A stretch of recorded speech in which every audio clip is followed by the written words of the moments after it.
Bruce. So today in this session I'm going to give you an overview about interview and interview skills and what the current thinking is in the market today about people preparing for interviews. And did you know that actually 80% of people never ever do any preparation for interview at all? Is that a surprise? That's a surprise to me, since I know how important it is to prepare very well for an interview. And not only in terms of research as well, you know, what this company for which the interview you're doing as well is about, but as well for you personally. Because as you might know as well yourself, you know, the first 3 seconds, the moment you enter a room, are very important from the image, how you are being perceived. Right. And therefore it's so important to have maybe, you know, a nice haircut before, or what sort of clothes you dress on. For ladies, not to have too much makeup on, and all these kind of things. So you've already done some research into what's necessary for an interview, and I must say you always look absolutely fabulous when I see you in terms of your outfits and your actual personal presentation. And you are completely right in what you say, because often people do think, well, it doesn't matter, any old thing will do, or they haven't actually bothered to even make sure that their shoes are clean. And I think one person that I worked with recently, she had a wonderful habit of bringing all of her material in a Sainsbury's carrier bag. And it's quite fascinating to work with her, to think, well, is actually that how she sees herself? You know, does she treat what she does as so unimportant that she can actually just hide it away in a Sainsbury's bag? And then the interviewer apparently said to her, well, can you write something down? And she didn't have a pen to hand, so she was rummaging in a little bag, you know, to get things out. And you've got to start thinking, haven't you, how people are actually going to be seeing you. When you go for an interview, what's the question that you fear being asked, do you think, the one you dread?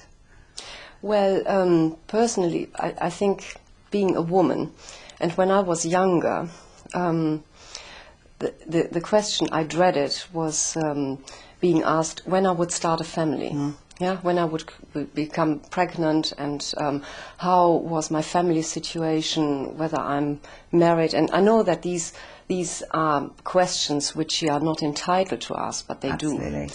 And or then as well the famous question of strengths and weaknesses. Because you need to be very careful as well how you phrase it. Sure. I mean, we all know our strengths, and we know as well a little bit our weaknesses, which we don't really want to reveal. So for you, I mean, if you were to tell me about one strength, which one would you want to talk about?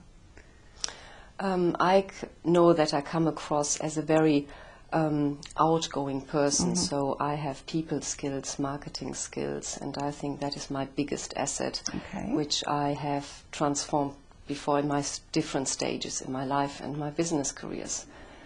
And whereas you know, that is then again as well one of my weaknesses, is that I might come across too strong, that you know, that I'm not listening enough, or that I have to pull myself back as well sometimes.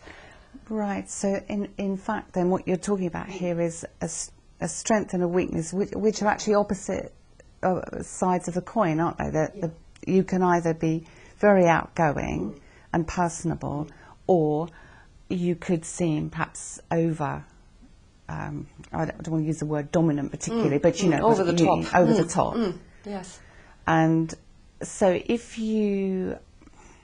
how would you know? I mean, if you're in a situation, and the company might ask you this, so if you were being over the top, and how would you know? What could you do about that? I think if you carefully watch the body language of your interview partner, then you will see as well that some just tend to go a little bit back from the chair. Leaning back, yeah. And, you know, and it's, yes, or when they, you know, somehow not losing their interest of becoming as well a bit impatient as well with you. You know where this is time to stop now. Right. And I think it's very, very important to observe as well your interview partner, body language, and the speed of the language as well, body behavior. Right, so what you have established then about yourself is that you know what your core skills are, that you can articulate those core skills, and you can also demonstrate them.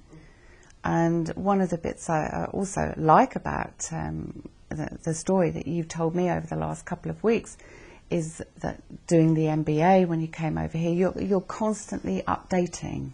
Yes, very important, especially if you have been for some time self-employed, because you need really to be very careful that you always keep your knowledge, your know-how up to date, because you're only as much of interest for anyone who likes to employ you and who likes to spend money as well on you if you are updated as well with your knowledge, definitely. Yeah, and I think that's probably been my passion in a way for building the job search package and making it available online, is to help people get updated with the current skills and the current situation with regards to their CV preparation and for their interview skills, and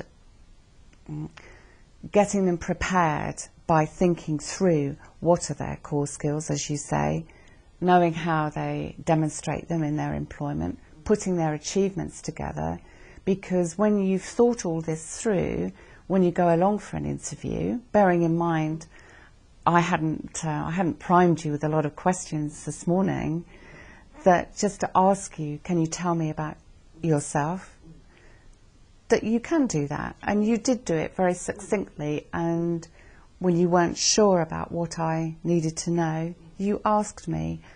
And these are very important. They're very important processes for you staying engaged with the other person and being yourself during the interview, but being prepared and thinking through what you want to say beforehand. Yeah, completely agree with this. And I think, there are two, it's not a one-sided interview form, but there are two ways, because it's not only that you like the job or that you apply for this job, but you like to gain something out of it too. So it's very important as well, not only because they know already at that stage more about you than you know about them. So I think you need to have the confidence as well to ask questions which are very important for you, depending on your stage in life. If you're a bit older, whether they have a pension scheme maybe, or what do they do to enhance as well? Do they have training courses to enhance your knowledge? And what in general as well, well, that's a bit tricky, how the fluctuations are with the company, but how long is maybe the average as well? How long do employees stay with the company? Well, I think that's very important. It is a very good question, and these kind of questions are important to work through beforehand, and in the workbooks that you're given with regards to the interview preparation. In there there's 23 questions that you're likely to get at interview, so you can have some pre-prepared answers. And no, you're not going to remember them, just off pat, but at least having rehearsed them, it will keep that in mind. And there'll also be a section of questions that you can ask. You can ask your interviewer, because that's important too. And yes, you do need to know why you are applying for this job, because so many people know nothing about the job. They don't know about the company. They don't take any support material. If you're in sales, it's important to take some documentation to actually show that you've achieved the sales you say you have, examples of any projects that you've done, and preparation is really the key. It was over, but it's not.